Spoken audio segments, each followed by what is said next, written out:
Episode 4, Deathly Escape. It was midnight when the gates of the palace opened. The entire forest radiated with its ray of shine. A wild dog passing through the forest collapsed with the blinding light. A boy, with the posture of a man, tall and with heavy musculature, stepped outside on the grass barefoot. He was a boy of 20 who looked 10 years older with his well-groomed body. Maybe he had inherited it from his knighted clan. Blake pulled down his round spectacles and looked at the moon with his deep blue eyes. It sparkled hunger. He had been facing insomnia for a few days. I shall ramble outside, Blake thought to himself. So, he covered a satin shawl around his upper body, lest the cold wind make him sick. As he walked towards the dense forest, he could recollect the saying of his father. "Do not step out at night alone. You have no powers yet." Blake giggled and kept walking where the end took him.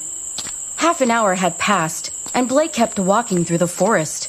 He liked solitude, being alone with the moon. Back home, even though the palace was so big, he would encounter uncomfortable mistresses at Marcus's door. Blake rolled his eyes and sat by a pond. He took a pebble and threw it in the water. The glistening water splashed a little. Just then, Blake heard a series of high-pitched gurgles. He turned back to see the bushes move a little. Something was there. He quickly got up and held a log of wood. The father's voice again repeated in his head. "You have no powers yet. Do not step out at night." But now he was already out, in danger, with no help. Blake's body shivered when the moving bushes kept getting nearer. There, he saw a pair of yellow eyes shining at him. The sharp teeth were slimy, and it howled at him. Blake slowly walked back when he saw the wild hyena look at him with tongues out, as if to tell him, "I will savor you tonight." "Shit," Blake murmured, and walked back. There was a point he could not walk back. The pawn halted him. "What do I do?" Blake thought to himself when he saw that he could not go back anymore. The hyena laughed at him as it walked towards him. The water kept dripping from its sharp teeth. Blake exhaled deeply and held the log tightly. Just then, the hyena jumped suddenly at him. Blake closed his eyes and shook the wood as hard as he could. When he opened his eyes, he could see the hyena lying beside a tree. He had hit it so hard that its head hit the banyan tree. Blake heaved a sigh of relief. "I should leave as quickly as possible," he thought to himself. Just as he ran to escape, he heard the same high-pitched gurgles in huge numbers. Blake halted. He slowly turned back to see 7 hyenas staring at him from the back. "Fuck!" he shouted. There was no way out. He had injured one of their packs. Blake would die today because there was no way out. Back in the hospital, Zanea rolled her eyes.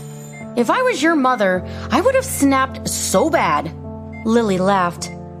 "You are acting like a mother right now. Do you understand? At least listen to me. Listen to what I have to say." Zanea stood in front of Lily with an akimbo. "Okay, tell me. Tell me what you have to say. Say." Lily got intimidated a little. "All I am saying is that Marcus does not seem like the kind of guy you are talking about. He is really sexy, and why would he pay me in advance?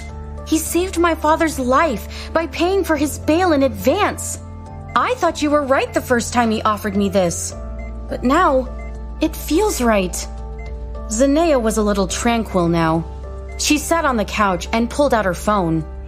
"Okay, tell me his full name. If he is that sexy, he should be on social media, right?" "Definitely. So, what's his name?" "Marcus," Lily responded. Zanea gave her a creepy look. "Full name?" Lily was quiet. "I don't know." But he paid for my treatment. Here's the receipt. It should have his name. Yeah, here. It's Marcus Luna. Zanea laughed. Luna? Is he related to the moon? Shut up and just look him up. As Zanea typed on her phone, she muttered, That is an uncanny name. I should be able to find him easily. Lily rolled her wheelchair closer to Zanea. She was eager to look at Marcus again. Zanea made a sad grimace. I can't find him. Lily snatched her phone. How is it possible? Everybody is on social media these days. Zanea exhaled. Lee, he is a prankster. Marcus Luna is a false name. No, it can't be. Zanea wiped her forehead. I will not let you do this with some strange man whose name is false. Lily became sad. Why was she this sad? Maybe she had pictured a fiery night with a fiery guy so much that she was actually looking forward to the romantic encounter. Zanea got up to snatch her phone. Just then, Lily shouted, Here he is!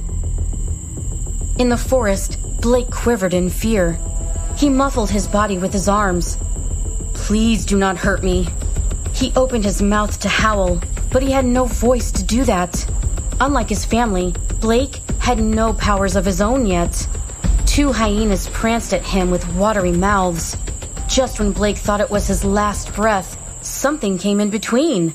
He opened his eyes to see a sinewy body of a man with a gigantic chest that picked up a hyena with just one hand. In front of him, they all looked like ants. He killed 3 of them by just stepping on their bodies.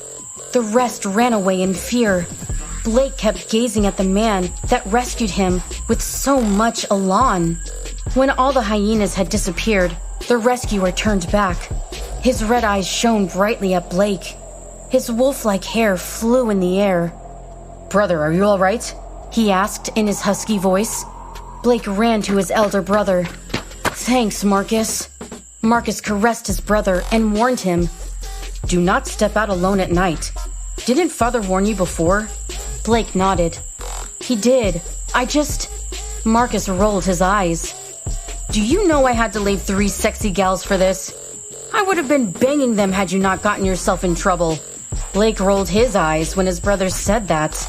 He wanted to protest and say Marcus was wrong to do that to the innocent girls. But he kept mum. After all, Marcus had just saved his life. So, instead, he mocked him with a sarcastic question. I wonder which girl will be the victim of your dirty games now. Marcus laughed and whispered, I have one in mind. She is of your age. I have my eyes on her fiery innocence. He laughed. It made Blake uncomfortable.